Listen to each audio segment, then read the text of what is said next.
আলহামদুলিল্লাহ, আল্লাহ সুবহানাহু ওয়া তাআলা আমাদেরকে পবিত্র রজুল মুআজ্জম মাসের আল্লাহ তাআলার এই নিজের মহান মাসের পবিত্র জুমাবার আল্লাহর ঘরে মসজিদে পবিত্র জুমার নামাজ আদায় করবে আসার বসার সুযোগ করে দিয়েছেন। সেই মহান মনিবের দরবারে মন প্রাণ উজাড় করে দারাজ কণ্ঠে বলি আলহামদুলিল্লাহ। অসংখ্য দুরূদ সালাম নবীউল মুরসালিন শফিউল মুজতাবির রাহমাতুল আলামিন যে নবী করিম সাল্লাল্লাহু আলাইহি ওয়াসাল্লামকে এই মাসে আল্লাহ তাআলা দাওয়াত দিয়ে তার বাড়িতে নিয়ে গিয়েছিলেন। तमाम সৃষ্টিগুলোর উপর যার শ্রেষ্ঠত্ব আল্লাহ তাআলা প্রমাণ করেছেন, সেই নবীর উপর অসংখ্য দুরূদ সালাম। আল্লাহুম্মা সাল্লি আলা সাইয়্যিদিনা মুহাম্মাদিন ওয়া আলা আলি সাইয়্যিদিনা মুহাম্মাদিন ওয়া বারিক ওয়া সাল্লিম। সম্মানিত মুসল্লিয়ান কিরাম, রজব মাস ইবাদতের মাস, মাহে রমজানের প্রস্তুতির মাস। এই মাস থেকে প্রকৃত আল্লাহওয়ালা তাকওয়াবান মুত্তাকিরা রমজানের জন্য প্রস্তুতি নেন। রাসূল বলেছেন, সাহাবীদের থেকে প্রমাণ পাওয়া যায় রজব মাসটা হলো বীজ বপনের মাস, আর শাবান মাসটা হলো জমিনে পানি সেচের মাস, আর রমজান মাস হলো জমিন থেকে ফসল উঠিয়ে ঘরে আনার মাস। সুতরাং এই মাসগুলি খুবই গুরুত্বপূর্ণ। রাসূল বলেছেন রজব ও শাহরুল্লাহ, এই রজব মাসটি হচ্ছে আল্লাহর মাস, ও শাবান ও শাহরুন নবী সাল্লাল্লাহু আলাইহি সাল্লাম, আর শাবান মাস হচ্ছে নবীজির মাস, ও রমাদান ও শাহরু উম্মতি, আর রমজান মাসটা হচ্ছে নবীর উম্মতের মাস, আমাদের মাস। সুবহানাল্লাহ। তো এই মাসটি আল্লাহর মাস কেন বলা হলো? কারণ এই মাসটি আল্লাহর মাস বলার পিছনে অনেকগুলি কারণ রহিত রয়েছে। এই পৃথিবীতে আল্লাহ তাআলা 2,24,000 মতান্তরে, 3,34,000 মতান্তরে অসংখ্য নবী রাসূল এই পৃথিবীতে পাঠিয়েছেন। সকল নবীদের যে নবী, যাকে আল্লাহ তাআলা 570 খ্রিস্টাব্দে সোমবার সুবহে সাদিকের সময় পৃথিবীতে পাঠিয়েছেন, সেই নবীকে আল্লাহ তাআলা নিজে দাওয়াত দিয়ে তার বাড়িতে নিয়ে গিয়েছেন। আল্লাহর মাসে আল্লাহর বন্ধুকে আল্লাহ তাআলা তার বাড়িতে নিয়ে গিয়েছেন। কেমন ভাবে নিয়ে গিয়েছেন? রাতের কিছু অংশে। এই জন্য আল্লাহ তাআলা সূরা বনী ইসরাঈলের প্রথম আয়াতের মধ্যে আল্লাহ তাআলা বলেছেন সুবহান। আমরা আশ্চর্য যখন কোনো ঘটনা যখন শুনি, তখন আমরা সমস্বরে বলি সুবহানাল্লাহ। তো যেই ঘটনার পিছিয়ে মহান আল্লাহ তাআলা নিজে শুরু করেছেন সুবহানাল্লাহ দিয়ে, সেই ঘটনা কত আশ্চর্য, কত আকস্মিক, এটার ভিতর কত রহস্য, গুরু তথ্য রয়েছে, এটা আমাদের আকলের বাহিরে। এই জন্য মুফাসসিরগণ বলেছেন আন্না কুদরাতুল্লাহি তাআলা ওয়া মু'জিজাত রাসূল সাল্লাল্লাহু আলাইহি ওয়াসাল্লাম মিন উমুরি খাওয়ারিকিল আদাতি লা তুদরিকুহা আকুলুল বাশার। এই মেরাজের যে ঘটনা, এটা মানুষের আকলের বাহিরে। এটা মানুষের আকল যেখানে শেষ হয়ে যায়, যেখানে মানুষের পঞ্চ ইন্দ্রিয় একেবারে নিস্তেজ হয়ে যায়, ওখান থেকে মূলত এই মেরাজের সূত্রপাতটা তৈরি হয়। কেননা লা তুকাসিতু বিকুদরাতিহিম ওয়া তাকাতিহিম, এটা এমন একটা বিষয়, এটা আল্লাহর কুদরত। হাকাযা মিরাজুন নবী সাল্লাল্লাহু আলাইহি ওয়াসাল্লাম কুদরাতুন ইলাহিয়াতুন মিন খারিজি আন ইদরাকিল বাশার, যেটা মানুষের একেবারেই পঞ্চেন্দ্রিয়ের বাইরে চলে যায়। কেননা এটা এমন একটা বিষয় যে কাদ উসরা মিন মক্কাতুল মুকাররামাতি ইলা বাইতুল মাকদাস, যেটা মক্কাতুল মুকাররামা থেকে শুরু হয়ে বাইতুল মাকদাসে প্রথম স্টেশন, তারপরে সুম্মা উরিজা বিশাসাতি বিল ইয়াকতু ইলা সামাই সুম্মা ইলা বাইতুল মাকদাস ইলা সামাই দুনিয়া ইলা সামিল আরশ মাশাআল্লাহু তাআলা। এটা এত লং টাইম যে এটা মক্কাতুল মুকাররামা থেকে শুরু হয়ে একেবারে বাইতুল মাকদাস থেকে শুরু হয়ে একদম সিদরাতুল মুনতাহা আরশ আজিম, এরপর আল্লাহ কোথায় নিয়ে গিয়েছেন এটা আল্লাহ তাআলা জানেন, আল্লাহর ইচ্ছা। সুবহানাল্লাহ। এমন একটা ঘটনা যেটা আল্লাহ শুরু করেছেন মূলত সুবহান দিয়ে। যে শব্দটা আমরা বিভিন্ন ঘটনার শুরুতে বলি সুবহানাল্লাহ বলি, সেই ঘটনার প্রথম শব্দ আল্লাহ তাআলা শুরু করছেন সুবহান আল্লাহ। সম্মানিত সুধী, বিশাল লম্বা এক ঘটনা, যেই ঘটনার ভিতরে মানব জাতির জন্ম থেকে মৃত্যু পর্যন্ত, ইসলামের শুরু থেকে শেষ পর্যন্ত কোরআন সুন্নাহর যত নির্যাস রয়েছে সকল কিছু যেই ঘটনার ভিতরে আল্লাহ তাআলা ঢুকিয়ে দিয়েছেন তার নাম হলো মেরাজ। সুবহানাল্লাহ বলতে আপনাদের কষ্ট হয়। ইসলামের সমস্ত বিষয়গুলি যে ঘটনার ভিতরে আছে তার নাম হলো মেরাজুন নবী সাল্লাল্লাহু আলাইহি ওয়াসাল্লাম। এই ঘটনা কেন ঘটল, কেন আল্লাহ তাআলা ঘটালেন? এই ঘটনার প্রথমত 5টি কারণ রয়েছে। প্রথমটা হলো আল্লাহ তার নবীকে সান্ত্বনা দিবেন। দ্বিতীয় কারণ হলো আল্লাহ তার নবীকে নিজে প্রশিক্ষণ দিবেন, শিক্ষা দিবেন, দীক্ষা দিবেন। তৃতীয় কারণ হলো আল্লাহ তাআলা তার তাম সৃষ্টিকুলকে উদ্বোধন করবেন, সেই জন্য উদ্বোধন করবেন তার যে প্রধান অতিথি কে হবেন, সেই প্রধান অতিথি নবীকে নিয়ে সারা সৃষ্টিকুলকে আল্লাহ তাআলা উদ্বোধন করবেন। সেই জন্য নবীকে মেরাজ করিয়েছেন। তার সকল সৃষ্টি আল্লাহ তাআলা নিজে ঘুরে ঘুরে নবীকে দেখিয়েছেন। জান্নাত জাহান্নাম থেকে শুরু করে তাম সৃষ্টি করে কোথায় কি আছে সব কিছু আমার নবীকে আল্লাহ তাআলা সচক্ষে দেখিয়েছেন। আল্লাহু আকবার। 4 হলো নবীজির শ্রেষ্ঠত্ব প্রমাণিত করা। আমার নবী যে তাম সৃষ্টিগুলোর উপর যে তার সর্বোচ্চ শ্রেষ্ঠ, আল্লাহর পরে নবীর উপরে সৃষ্টি জগতে আর কোন সম্মানিত সৃষ্টি আল্লাহ তাআলা সৃষ্টি করেন নাই। 5 নাম্বার হলো মুসলমান, বিশেষ করে নবদীক্ষিত মুসলমানদের ঈমান পরীক্ষা। এই 5টি বিষয়কে কেন্দ্র করে আল্লাহ তাআলা মেরাজুন নবী সাল্লাল্লাহু আলাইহি ওয়াসাল্লাম ঘটিয়েছেন। সম্মানিত সুধী, আমরা এই 5টি কারণ এক এক করে ইনশাআল্লাহ আমরা শুনবো। এবং যেই ঘটনার শুরুতে আল্লাহ তাআলা নিজে বলেছেন যে সুবহান, সেই ঘটনা বোঝার জন্য আমাদের আবেগ, অনুভূতি, ভালোবাসা অন্তরের দিল দিয়ে আল্লাহর কাছে সেই মনে মনে প্রার্থনা করতে হবে। আশা করি আল্লাহ তাআলা সেই আলোচনা থেকে আমাদেরকে কিছুটা হলেও উপকৃত হতে পারবো।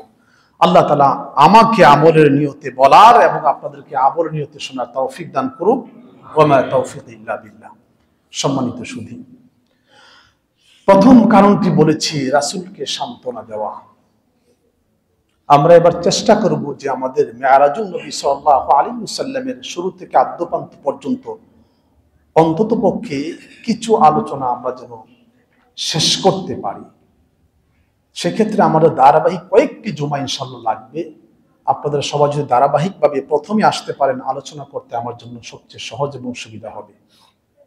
আপনাদের ভিতরের যেই আপত্তি, আপনারা কি চান, এই বিষয়গুলি বোঝেন কে?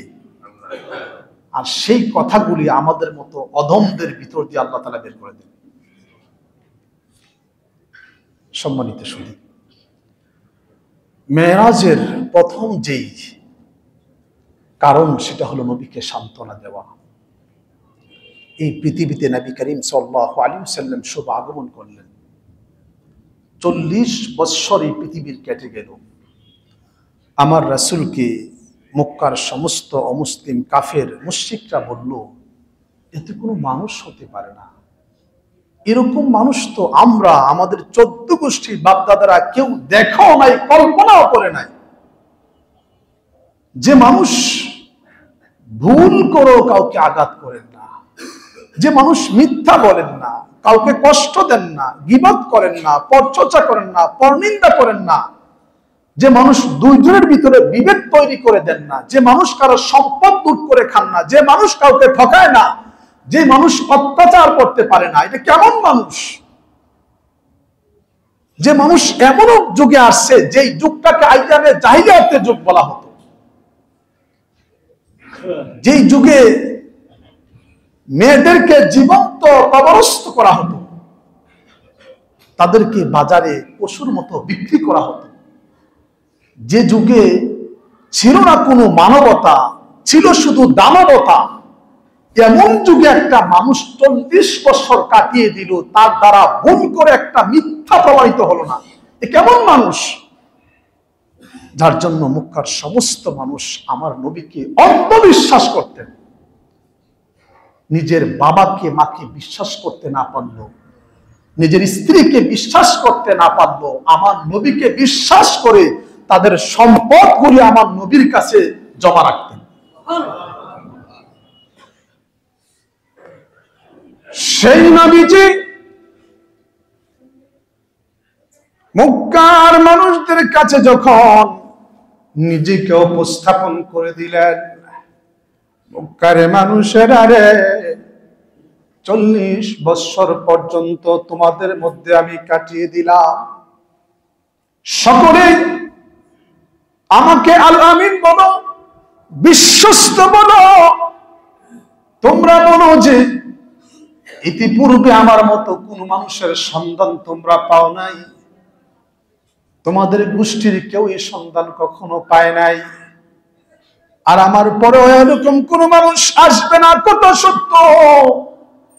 কিন্তু মনে রাখবে, এই যে গুণগুলি, এই গুণগুলি আমি নবীর নয়, এই গুণগুলি আল্লাহ তাআলা নবীদেরকে দিয়ে পাঠিয়েছে।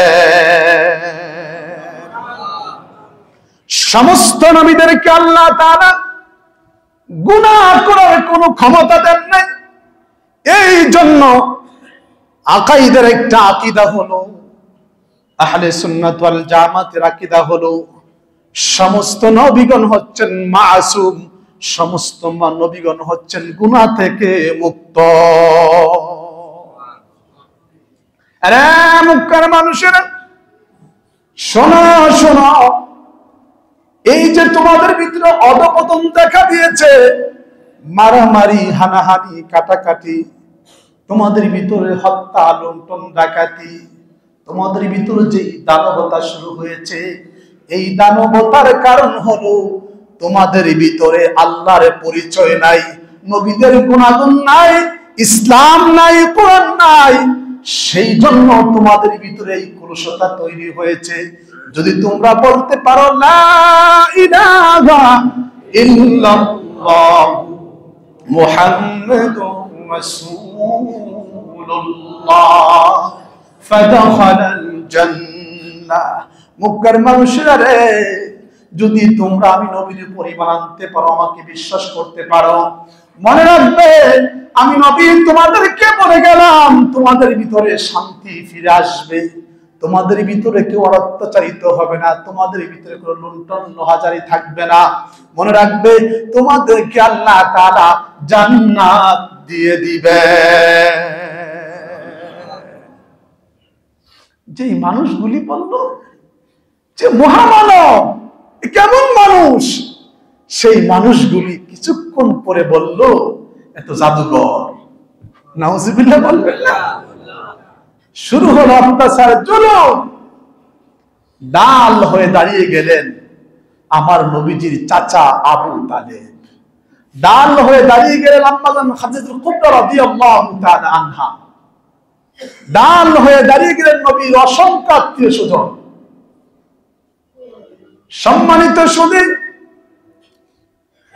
একই বৎসরে যেটাকে আমল হুজুর বলা হয়, নবীজির পৃথিবীর হায়াত যখন 52 বছর 7 মাস, অর্থাৎ পৃথিবীর হায়াত যখন 53 বছর যখন চলছিল, ওই সময়টাতে আমার নবীজি তার সন্তানদেরকে হারালেন। এরপরে ওই বৎসরে নবীজি তার সহধর্মিণী হযরতে খাদিজাতুল কুবরা রাদিয়াল্লাহু তাআলা আনহাকে হারালেন। ওই বৎসরে আমার নবীজি ওনার চাচা আবু তালেবকে হারালেন। আবু তালেব এমন একজন মানুষ ছিলেন, যেই মানুষ নবীজিকে ছোট্ট থেকে নবীজিকে লালন পালন করে বড় করেছে। আবু তালেবকে মক্কার মানুষরা যখন বলল, আরে আবু তালেব যা যা যা রে, তোমার ভাতিজা গিয়ে বোঝাও, এই যে নতুন ধর্ম নিয়ে এসেছে, এই ধর্ম বাদ দিতে বলো, বিনিময়ে যা চাইবে আবু তালেব, আমরা মক্কার সকল মানুষ তোমার ভাতিজাকে আমরা তা দিয়ে দিব। শাসক হতে চাইলে শাসক বানিয়ে দিব, মক্কার সুন্দরী সুন্দরী মেয়েদেরকে তার সাথে বিবাহ দিব, ব্যবসা বাণিজ্যের সূত্র তার হাতে তুলে দিব, যা চাইবে তোমার ভাতিজা সব দিয়ে দিব। আবু তালেব গিয়ে বলল, ভাতিজা মুহাম্মদ, তুমি জানো তোমার বাবা এবং মা, তোমার দাদু যখন চলে যায়, তারা চলে যাওয়ার পরে তোমাকে সেই 7-8 বছর বয়স থেকে আমি চাচা তোমাকে লালন পালন করে তোমাকে আমি বড় করেছি। মুহাম্মদ রে, তুমি জানো তোমাকে বুকে না নিয়ে ঘুমালে আমার ঘুম হয় না। মুহাম্মদ, তুমি জানো তোমার চেহারা না দেখে বেরানি বাসা থেকে বের হই না। তুমি জানো আমার সন্তানদের থেকে তোমাকে আমি বেশি ভালোবাসি।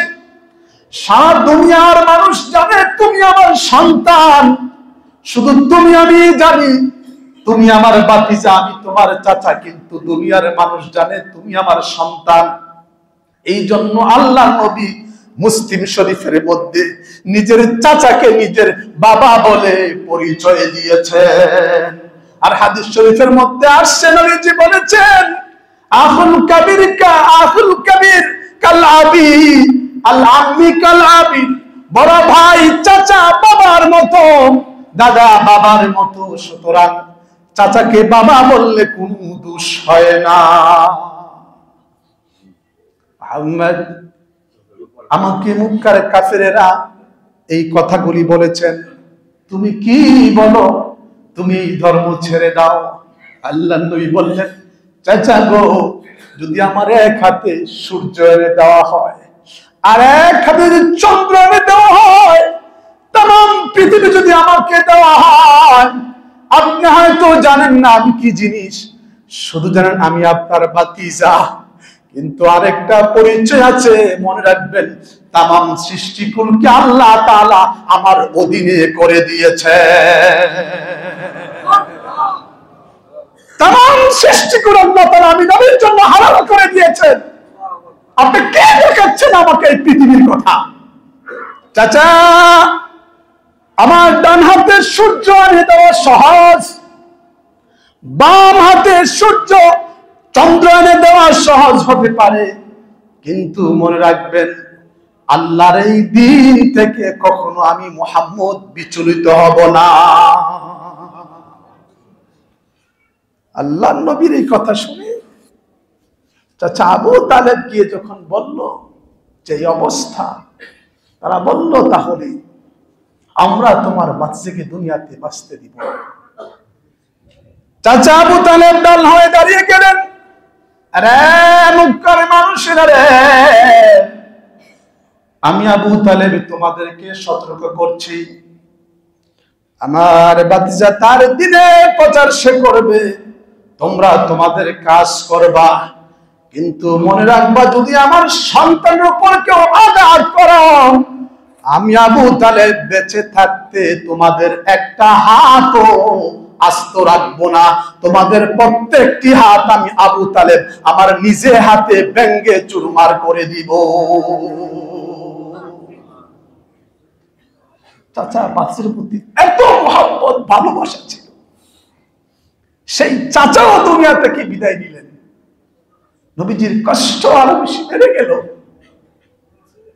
একই বৎসরে নবীজির সহধর্মিণী হযরতে খাদিজাতুল কুবরা রাদিয়াল্লাহু তাআলা আনহা, আমাদের আম্মা জান, যেই আম্মা জান নবীজিকে এত ভালোবাসতেন, যে আম্মাজার সম্পদ এত বেশি ছিল, মক্কার জমিনে আম্মাজানের মতো এত সম্ভ্রান্ত, সম্মানিত, মর্যাদাপূর্ণ রমণী তৎকালীন যুগে পৃথিবীতে ছিল না।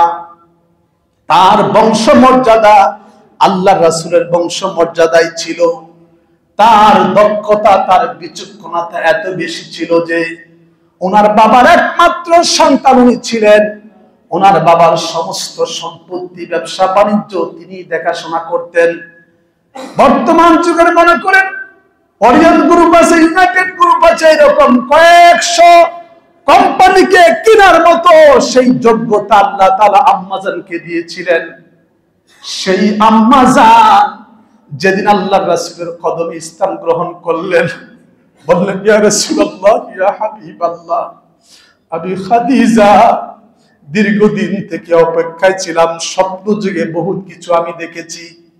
স্বপ্ন যুগে আমি যখন স্বপ্ন দেখতাম, আমার ভাই ওয়ারাকা ইবনে নফলের কাছে যখন যেতাম, আমার ভাই ওয়ারাকা ইবনে নফল বলতো, খাদিজা রে, নিশ্চয়ই তুমি, তোমার এই স্বপ্নের তাবির হলো আখেরি পয়গম্বরের সহধর্মিণী তুমি খাদিজা খুব শীঘ্রই হয়ে যাবে।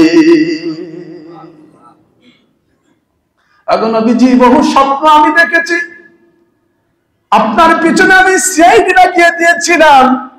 আপনি রাস্তা দিয়ে যখন হাঁটতেন, প্রচন্ড রোদের মধ্যে যখন হাঁটতেন, উপর থেকে ওগো নবীজি সেই মেঘমালা আপনাকে ছায়া দিত। আপনি কোন মরা গাছের নিচে যখন বসে যেতেন, সেই মরা গাছ জিন্দা হয়ে যেত, ডালপালা দিত, সেখানে ফলমূল তৈরি হয়ে যেত। নবীজি আপনাকে দীর্ঘদিন দেখে আমি ফলো করছি। আল্লাহ তাআলার দরবারে হাজার শুকরিয়া, আল্লাহ তাআলা আপনাকে আমার স্বামী বানিয়েছেন। নবীজি গো, ইসলাম কবুল করেছি। আমি খাদিজার যত সম্পদ, ব্যবসা বাণিজ্য আছে, তামাম ব্যবসা বাণিজ্য ইসলামের জন্য আপনি শুধুমাত্র ইসলামের কাজে লাগিয়ে দিবেন। আমি খাদিজার এখানে বিন্দুমাত্র কোনো কথা চলবে না। সব আমি খাদিজা আপনার, আমার সম্পদ আপনার, আপনার উম্মতের জন্য, ইসলামের জন্য, কওমের জন্য এই সম্পদ আপনি বিলিয়ে দিবেন। আল্লাহু আকবার। আম্মা জান নবীজিকে তো প্রচন্ড ভালোবাসতেন। সেই আম্মা জান ওই বছর দুনিয়া থেকে যখন বিদায় হয়ে গেলেন, নবীজির চাচাও নাই, সহধর্মীও নাই। যেই সহধর্মীর সাথে আল্লাহর নবী 25 বছর থেকে সেই 57 বছর পর্যন্ত, প্রায় 27 বছর পর্যন্ত আল্লাহর নবী, প্রায় 28 বছর পর্যন্ত আল্লাহর নবী সংসার করলেন আম্মা জানের সাথে। ওই অবস্থা আল্লাহর নবী দ্বিতীয় বিবাহ করেন নাই। কোন মুহাদ্দিস তাফসীরগণ বলেছেন, নবীরা যখন বিবাহ শাদী করে আল্লাহর ওয়াদার করে, কিন্তু আল্লাহর নবীকে ওয়াদার এই জন্য দেন নাই, কারণ আল্লাহর নবী আম্মাজানকে তো পছন্দ ভালোবাসতেন। আল্লাহর ওয়াদার আসলে পরে আল্লাহর নবী দ্বিতীয় বিবাহ করতে পারতেন, কিন্তু আল্লাহর নবীর কষ্ট হবে এই জন্য আল্লাহ তাআলা তার নবীকে 28 বছর পর্যন্ত বিবাহের অনুমতি দেন নাই। আমার নবী আম্মাজানকে এত ভালোবাসতেন, এই জন্য আল্লাহ তাআলা উনি জীবিত থাকা অবস্থায় আল্লাহ তাআলা আমার নবীকে দ্বিতীয় বিবাহ করার অনুমতি দেন নাই।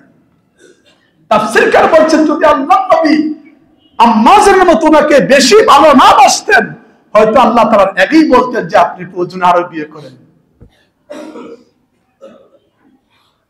অনেক নাস্তিকরা আমার নবীর লাইফের কথা নিয়ে তারা প্রশ্ন তুলে, নবীজির জীবনের শেষ 10 বছর, নবীজির জীবনের শেষ 10 বছর, এই 10 বছরে আল্লাহর নবী আল্লাহর ওয়াদারে আল্লাহর নবী প্রায় 12-13টা বিবাহ করেছেন। এটা আল্লাহর নির্দেশ। যাদেরকে করেছেন তাদের বয়স হলো 80 বছর, 100 বছর, 150 বছর। আচ্ছা বলেন তো, 80 বছর, 100 বছর, 150 বছর নারীকে বিয়ে করলে এখানে কি পাওয়া যাবে? যদি মানুষ শারীরিক চাহিদার জন্য করে, ফিজিক্যাল কারণে করে, তাহলে তো মানুষ বিয়ে করবে, যৌবনকালে করবে, প্লাস তখন মানুষ একটু কম বয়সী মানুষকে চয়েস করবে। কিন্তু আল্লাহর নবীর বয়স যখন 57-58 বছর হয়ে গেল, জীবনের শেষ 10 বছরে আল্লাহর নবী আল্লাহর ওয়াদারে যাদেরকে বিবাহ করলেন, শুধু একজন ব্যক্তি রেখে বাকি সবার বয়স 80-90 বছর, 100 বছর, 150 বছর। শুধু একজন আয়েশা রাদিয়াল্লাহু তাআলা আনহা, তার কম বয়স ছিল। এই জীবনের শেষ 10 বছর, এখন যারা মুরব্বী আছেন, যাদের বয়স 80-90 বছর হয়ে গেছে, তারা যদি এখন 10টা বিয়ে করেন, 10টা বুড়িকে, এটা কি মনে করেন ফিজিক্যালের জন্য করবে? নিশ্চয়ই না। আমি আরেকটা কথা বলি, যারা যুবক আছো তাদের দৃষ্টি আকর্ষণ করতে চাই। বাবা মা যদি বৃদ্ধ হয়ে যায়, আল্লাহ না করুক, মা চলে গিয়েছে অথবা বাবা চলে গিয়েছে, পারলে আরেকজন ভালো মানুষ দেখে তাদের জোড়া মিলিয়ে দাও। মানুষ একা বসবাস করতে পারে না, অন্তত পক্ষে রিজিকের মালিক হচ্ছে আল্লাহ। এর বিনিময়ে তুমি যে কি পাবা তুমি কল্পনা করতে পারো না। এটা আমাদের সকলের উচিত। কারণ একজন মানুষ যখন বৃদ্ধ হয়ে যায়, আমার সেবা আমার স্ত্রী যেরকম ভাবে করতে পারবে, পৃথিবীর আর কেউ করতে পারবে না। আমার সেবা আমার স্বামী যেরকম করতে পারবে, এই সেবাটা পৃথিবীর আর কেউ করতে পারবে না। কারণ দুইজনের জন্য দুইজন হালাল, প্রত্যেকের শরীর তার জন্য হারাম হয়ে গিয়েছে। কিন্তু কাজের মহিলা যদি আপনি রাখেন, এই কাজের মহিলাকে দেখাও কিন্তু আমার জন্য জায়েজ নয়। এই কাজের মহিলা যখন আমি শুয়ে থাকবো, আমার 17 সমস্যা হবে, সে আমাকে কিভাবে সে আমাকে সেবা করবে, এগুলি অনেক বিষয় আছে। এই জন্য মনে রাখবেন, যারা বার্ধক্য হয়ে গিয়েছে, এখনো চলতে ফিরতে পারে, তাদেরকে ভালো রাখতে হলে তাদের একজন জোড়া মিলানোটা অবশ্যই দরকার। একটু ভালো দেখে মিলাবেন। আর আল্লাহ তাআলা আমাদের সবাইকে বোঝার তৌফিক দান করুন। সম্মানিত সুধী, আম্মা জান খাদিজাতুল কুবরা রাদিয়াল্লাহু তাআলা আনহা দুনিয়া থেকে যখন বিদায় হয়ে গেলেন, ওনার চাচা আবু তালেব যখন বিদায় হয়ে গেলেন, এই দুইজনের বিদায়ে আল্লাহর নবীর কষ্ট এত বেশি বেড়ে গেল, এত বেশি বেড়ে গেল। কারণ স্বজন হারানোর ব্যথা সহ্য করাটা খুব কঠিন হয়ে যায়। আর যাদের অবদান বেশি, তাদের কথা তো কখনোই ভোলা যায় না। কিছু কিছু মানুষ জীবনে থাকে, যেই মানুষগুলি আপনাকে গড়ে তোলেন, আপনাকে পথ দেখান, আপনাকে ব্যবসায়ী বানান, আপনাকে ভালো শিক্ষক বানান, আপনাকে ভালো আলেম বানান। আপনার জীবনে যাদের অবদান, এই মানুষগুলিকে কখনো ভোলা যায় না। আল্লাহর রাসূলের কঠিন সময়ে যে দুইজন মানুষ আল্লাহ নবীকে সবচাইতে সময় দিয়েছেন, সেভ করেছেন, আর্থিকভাবে, শারীরিকভাবে, মানসিকভাবে, এই দুইজন মানুষ হলো আম্মা জান খাদিজাতুল কুবরা রাদিয়াল্লাহু তাআলা আনহার আবু তালেব। সম্মানিত সুধী, বাহিরে আল্লাহর নবীর চাচা আল্লাহর নবীকে সেভ করতেন, আর ঘরে আসলে আম্মা জান বলতেন, আল্লাহর নবী চিন্তা করবেন না, আপনি কারো ক্ষতি করেন না, আপনার ক্ষতি আল্লাহ করতে দিবে না। ওগো নবী, আপনি কি দেখেন না, মুসা আলাইহিস সালামের কথা শোনেন নাই, ইব্রাহিম আলাইহিস সালামের কথা শোনেন নাই, তাদেরকে আল্লাহ তাআলা কত পরীক্ষা নিয়েছেন। ওগো আল্লাহর নবী, বিচলিত হবেন না, কষ্ট পাবেন না। একদিন দেখবেন এই মানুষগুলি আপনার হাতে কালমা পড়ে মুসলমান হয়ে গিয়েছে। বলতে, ইয়া রাসূলুল্লাহ, আমার তো সম্পদ আছে, এগুলি সব ইসলামের জন্য বিলিয়ে দেন। এইভাবে আম্মা জান ঘরে আসলে আল্লাহর নবীকে মানসিক শান্তি দিতেন। আর বাহিরে চাচা আবু তালেব আল্লাহর নবীকে বাহিরের অত্যাচার জুলুম থেকে আল্লাহর নবীকে সেভ করতেন। এই দুইজন মানুষ যখন চলে গেল, মক্কার কাফেররা বলল, এখন তো সুযোগ পাইছি, এখন সুযোগ কাজে লাগাইতে হবে। আর মুহাম্মদ সাল্লাল্লাহু আলাইহি সাল্লামকে এবং তার সাথীদেরকে, সাহাবীদেরকে দুনিয়াতে এখন রাখা যাবে না। শুরু হলো অত্যাচার, জুলুম। একদম চাচার বিরহ বেদনা, আম্মা জানের চলে যাওয়ার কষ্ট, এরপরে মুসলমানদের উপরে অমুসলিম কাফিরদের অত্যাচার, জুলুম যখন শুরু হয়ে গেল, আল্লাহর নবী এগুলি আর সহ্য করতে পারলেন না। আল্লাহর নবী এখান থেকে হিজরত করে চলে গেলেন তায়েফের ময়দানে। যেই তায়েফে আল্লাহর নবী দীর্ঘদিন সময় কাটিয়েছেন, ওই তায়েফে আল্লাহর নবী যখন চলে গেলেন, ভাবলেন যেহেতু ওখানে আমার ছোটকাল কেটেছে, ওখানে আমি যাব। আল্লাহর নবী তায়েফের ময়দানে যখন গেলেন, তায়েফে আল্লাহর নবী দ্বীনের দাওয়াত যখন দেওয়া শুরু করে দিলেন, তায়েফের মানুষগুলি আল্লাহর নবীকে তারা রিসিভ করলেন না, বরং আল্লাহর নবীর উপরে তারা আঘাতে আঘাতে আল্লাহর নবীকে পাথরে আঘাত করতে করতে নবীজির শরীরটাকে জাজরা করে দিলেন। নবীজির শরীর মুবারক থেকে রক্ত টপ টপ করে পড়তে লাগলো। নবীজি বেহুশ হয়ে যখন জমিনে যখন লুটিয়ে পড়লেন, আবার নবীজিকে তাকে দাঁড় করায় আবার হাঁটাতেন, আবার তারা দুই দিক থেকে পাথর নিক্ষেপ করতেন। আল্লাহর নবী ওখানে জমিনে যখন লুটিয়ে পড়লেন, নবীজির রক্ত মুবারক শরীর থেকে বের হয়ে হয়ে নবীজির নালাইন শরীর যে জোতা ওটা নবীজির শরীরের সাথে যখন আটকে গেল, নবীজি জমিনের মধ্যে বেহুশ হয়ে পড়ে রইলেন। আল্লাহ তাআলা বললেন, ফেরেশতারা রে, আর কত দেখবা, যাও আমার বন্ধুর কাছে। জিবরাইল আলাইহিস সালাম আল্লাহর নবীর কাছে আসলেন, আল্লাহর নবীকে পানি দিলেন, আল্লাহর নবীকে হুঁশ করলেন, আল্লাহর নবীকে সুস্থ করে বললেন, নবীজি শুধু একটা বার আপনি বলেন, একটা বার অনুমতি দেন, এই তায়েফের মানুষদেরকে আমরা পাহাড় দিয়ে আমরা চাপাই তাদেরকে একদম মরিচের মতো পিছে ফেলবো।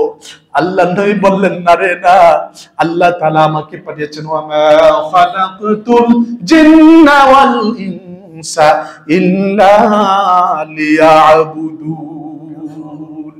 আল্লাহ তাআলা মানব জাতিকে পাঠিয়েছেন তাদেরকে আল্লাহ তাআলা ইবাদত বন্দী করার জন্য, আর তাদেরকে পথের দিশা দেওয়ার জন্য আল্লাহ তাআলা আমাকে পাঠিয়েছেন।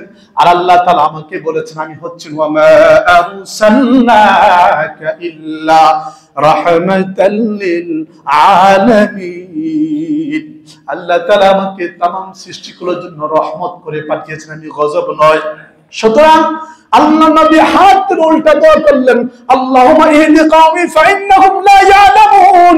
আয় আল্লাহ তাআলা, আমার এই জাতি বুঝে না, তাদেরকে হেদায়েত দাও, তারপরও তুমি ধ্বংস করে দিও না। আল্লাহ নবীর আদর্শ ছিল এইরকম। আর আজকে যদি মসজিদ কমিটির যদি কেউ একটু জোরে কথা বলে, আমি তাহাজ্জুদে বলি, আল্লাহ এই মুসল্লির জন্য তাড়াতাড়ি শেষ হয়ে যায়। আর আল্লাহ নবী কি করতেন, আল্লাহ হেদায়েত দান করো। যদি আমাকে আঘাত করে, আমি বলি যে আল্লাহ, আমি জীবন থাকা অবস্থায় তার শাস্তি যেন আমি দেখে যেতে পারি। কিন্তু আল্লাহ নবীর আদর্শ আল্লাহ না, আমি জীবিত অবস্থায় তার জন্য হেদায়েত দেখে যাই। সুবহানাল্লাহ। নবীর সাথে আমাদের আদর্শ কত ফাটল। আমার মসজিদে হাজার মুসল্লি থাকবে, সবটা একরকম হবে না। আমার মুসল্লির হেদায়েতের দোয়া করা আমার উচিত, আমার দেশের মানুষদের হেদায়েতের দোয়া করা আমার উচিত, তাদের ধ্বংস কামনা করা আমার উচিত নয়। সম্মানিত শুধু এই ছিল নবীদের আদর্শ। আল্লাহ নবীকে ফেরেশতা সেই তায়েফ থেকে আল্লাহ নবীকে নিয়ে আসলেন মক্কার জমিনে। মক্কাতে আসার পরে আল্লাহ নবী যখন হাঁটতে পারেন না, প্রচন্ড ব্যথা শরীরে, অসুস্থ মানুষ, শরীর থেকে রক্ত বের হচ্ছে, তখন কুরাইশ বংশের লোকেরা খেপে গেল, না, তায়েফের মানুষদেরকে আমরা জীবিত রাখবো না, তাদেরকে আজকেই শেষ করে দিব।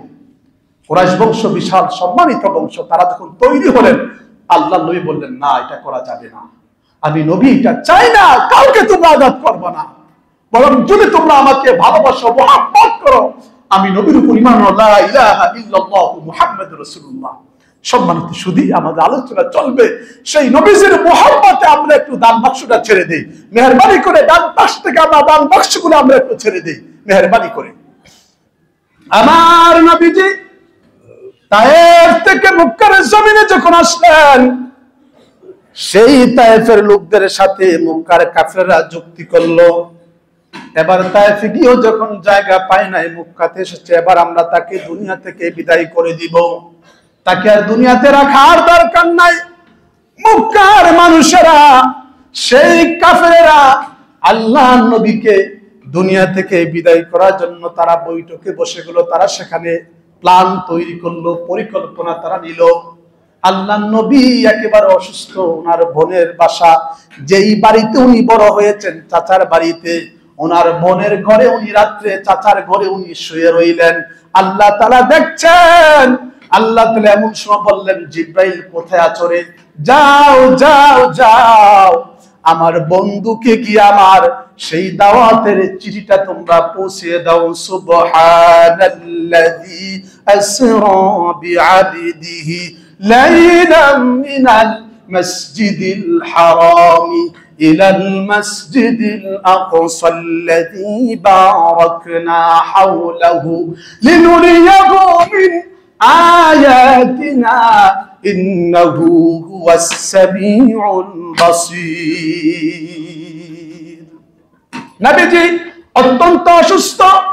নবীজিকে মারার জন্য কাফেররা যখন পরিকল্পনা করলো, একদিক দিয়ে আম্মা জান নাই, আরেক দিক দিয়ে চাচা নাই, আরেক দিক দিয়ে মুসলমানদের উপর অত্যাচার জুলুম, আরেক দিক দিয়ে তায়েফে গিয়ে নবীজির সেখানে নবীজি কষ্ট পাওয়া, এতগুলি কষ্ট নবীজি আর নিতে পারছেন না। নবীজি তখন কাবার পাশে বসে বসে আল্লাহর নবীজি কিছুক্ষণ কান্না করলেন। সেখান থেকে নবীজি তার চাচার বাড়িতে গিয়ে শুয়ে পড়লেন। দুই পাশে তার দুই চাচাতো ভাই, এই তিনজন মিলে যখন শুয়ে আছেন রাতের বেলা, তখন আমার আল্লাহ তাআলা বললেন, জিব্রাইল যাও যাও যাও, আমার বন্ধুকে গিয়ে আমার খবরটা দিয়ে দাও। আমি আল্লাহ তাআলা আমার বন্ধুকে দাওয়াত দিলাম আমার বাড়িতে আসার জন্য। এই ছিল মেরাজের প্রথম কারণ। খুবই সংক্ষেপে কথাগুলো বলতেছি, এরপরে আরো চারটা কারণ রয়েছে। এই চারটা কারণ আমাদের মেরাজের ভিতরে চলে আসবে। প্রথম কারণ বলেছিলাম আল্লাহ তাআলা তার নবীকে সান্ত্বনা প্রদান করার জন্য। দুই নাম্বার বলেছিলাম আল্লাহ তাআলা তার বন্ধুকে প্রশিক্ষণ দেওয়ার জন্য। কেননা নবীজি যেই বছর নবীজির মেরাজ হলো, পরের বছর নবীজি হিজরত করে মদিনাতে এসে ইসলামী স্টেট কায়েম করলেন, ইসলামী রাষ্ট্র কায়েম করলেন। রাষ্ট্র কায়েম করতে হলে সে দেশে বিভিন্ন মন্ত্রণালয় থাকবে, তার পরিচালনা কিভাবে করবেন, প্রত্যেকটা মন্ত্রণালয়ের কাজ কি কি হবে, এই সমস্ত কাজগুলি আল্লাহ তাআলা তার বন্ধুকে আরশে আজিমে নিয়ে আল্লাহ তাআলা নিজের হাতে শিক্ষা দিয়ে দিলেন। এরপরে আল্লাহর তামাম সৃষ্টিকুলকে উদ্বোধন করা, তারপরে আল্লাহ তাআলা তার নবীকে, তার নবী যে তামাম সৃষ্টিকুলের ভিতরে যে শ্রেষ্ঠত্ব অর্জন করেছেন, তার শ্রেষ্ঠত্বের বর্ণনা দেওয়া। 5 নাম্বার হলো আমার নবীজি এই পৃথিবীতে আসছেন মুসলমান যারা আছেন তাদের ঈমান পরীক্ষা করা। এই 5টা কারণে আল্লাহ তাআলা তার বন্ধুকে মেরাজ শরীফ করিয়েছেন। সম্মানিত সুধী, আমাদের আলোচনা ইনশাআল্লাহ দীর্ঘক্ষণ চলবে, আমাদের কয়েক জমা লাগাতার ইনশাআল্লাহ চলবে আলোচনা আমাদের শেষ পর্যন্ত ইনশাআল্লাহ। আমরা আশা করি যে এই বছর আমরা চেষ্টা করবো আমাদের মেরাজের আলোচনার শেষ মুহূর্ত আমরা ইনশাআল্লাহ শোনার জন্য। আশা করি আপনারা সবাই সময় মতো আসবেন, তাহলে আমাদের আলোচনা করতে আর একটু সুবিধা হবে। আমাদের মৃত্যু বাবার জন্য দোয়া চেয়েছেন একজন ভাই, এবং তিনি মসজিদে 500 টাকা দিয়েছেন। আল্লাহ তাআলা আমার ভাইয়ের এই দানকে কবুল করুক, তার বাবার কবরকে আল্লাহ জান্নাতের বাগান বানিয়ে দেখ বলি আমিন। আরো একজন ভাই তার মৃত্যু বাবার জন্য দোয়া চেয়েছেন, মসজিদে তিনি 500 টাকা দান করেছেন। আল্লাহ তাআলা আমার এই ভাইয়ের দানকে কবুল করুক। আমাদের জনাব মুস্তাফিউদ্দিন মুসা সাহেবের ছোট ছোট ইঞ্জিনিয়ার সায়েম সাহেব, তিনিও অসুস্থ, আল্লাহ তাআলা তাকে জন্য পরিপূর্ণ সুস্থতা দান করুন, আমরা সবাই বলি আমিন। সম্মানিত সুধী, এই মসজিদ আপনাদের আমাদের সকলের। আল্লাহ তাআলা আমাদেরকে এখানে সেজদা করার তৌফিক দিয়েছেন। সামনে আমাদের রমজান আসতেছে, আশা করি এই যে রজব মাস, এই শাবান মাস এবং রমজান মাস, 3টা মাসে কিন্তু আমাদের ইবাদতের মৌসুম। এই মাসে দান সদকা বেশি বেশি করা এবং এই মাসে তাসবিহ, তাহলিল, দোয়া, দরুদ, ইস্তেগফার, কোরআন তেলাওয়াত করা, এটা আমাদের সকলের ঈমানি দায়িত্ব। পাশাপাশি বিশেষ করে যারা অসহায় মানুষ আছেন, যারা শীতে কাতরাচ্ছেন, যে সকল অসুস্থ, যে সকল গরিব মানুষ, তাদের প্রতি একটু আমাদের দয়ার হাত বাড়িয়ে দেওয়া। কারণ ধন দিয়েছেন আল্লাহ, নীতি আর কতক্ষণ। এই জন্য আল্লাহর দেওয়া সম্পদ থেকে আল্লাহর সৃষ্টির জন্য ব্যয় করতে পারাটা এটা আমাদের কৃত্য না, এটা আল্লাহর বড় মেহেরবানি। এই জন্য আমরা চেষ্টা করবো আমাদের গ্রামে গুঞ্জে যে যেখানে পারি, আমরা হয়তো যদি একটা কাউকে কম্বল দিতে পারি, একটা শীতের পোশাক দিতে পারি, তার এই দেওয়াটা কিন্তু বিশাল বড় একটা পাওয়া হবে আল্লাহর কাছ থেকে। আল্লাহর সৃষ্টিকে যখন দেওয়া হয়, আল্লাহ বলেন যে রে সৃষ্টিকে দেয় নাই, বরং এটা আমি আল্লাহকে দিয়েছ। এবং কিয়ামতের মধ্যে আল্লাহ তাআলা বলবেন, আমি তো ক্ষুধার্ত ছিলাম বান্দা, তুমি তো আমাকে খেতে দাও নাই। বান্দা তখন আল্লাহকে কি বলছো, তুমি চাইলে আর দিব না, আমার অমুক বান্দা ক্ষুধার্ত ছিল, রাস্তার পাশে না খেয়েছিল, তোমার পাশের বাসার মানুষ ব্যবসা বাণিজ্যে মার খেয়ে লজ্জায় কাউকে বলতে পারে নাই, নিজে কোন রকম 1-2 বেলা পানি খেয়ে অবশ্য পান্তা ভাত খেয়ে থেকেছে, তুমি খেয়াল করো নাই যে তাকে তুমি খাবার দিতা, সেই খাবারটা আমি আল্লাহকে দেওয়া হতো। আমি কত তৃষ্ণায় মরেছি, তোমার বাড়িতে কত সুন্দর পানি ছিল, পাশের বাসায় পানি ছিল না, তোমার বাসায় তুমি 1 বোতল পানি দিলে সেই পানিটা আমি আল্লাহকে দেওয়া হতো। কত মানুষ শীতবস্ত্র পায় নাই, তারা কাতরাচ্ছিল, তাকে শীতবস্ত্র দিলে পরে সেই শীতবস্ত্রটা তাকে দেওয়া হলো না, সেটা আমি আল্লাহকে দেওয়া হতো। আল্লাহ তাআলা সেদিন কাঠগড়ায় দাঁড় করাবেন। এজন্য যাদের আমাদের সামর্থ্য আছে, আমরা চেষ্টা করবো আমরা যেন আমাদের সেই সমস্ত মানুষদের সাথে আমরা একটু কাজ করতে পারি এবং সেই সমস্ত মানুষদেরকে যেন আমরা সহযোগিতা করতে পারি। আল্লাহ তাআলা আমাদের সবাইকে সেই তৌফিক দান করুক। সকলে দাঁড়িয়ে 4 রাকাত নামাজ আদায় করি। আসসালামু আলাইকুম ওয়া রাহমাতুল্লাহ।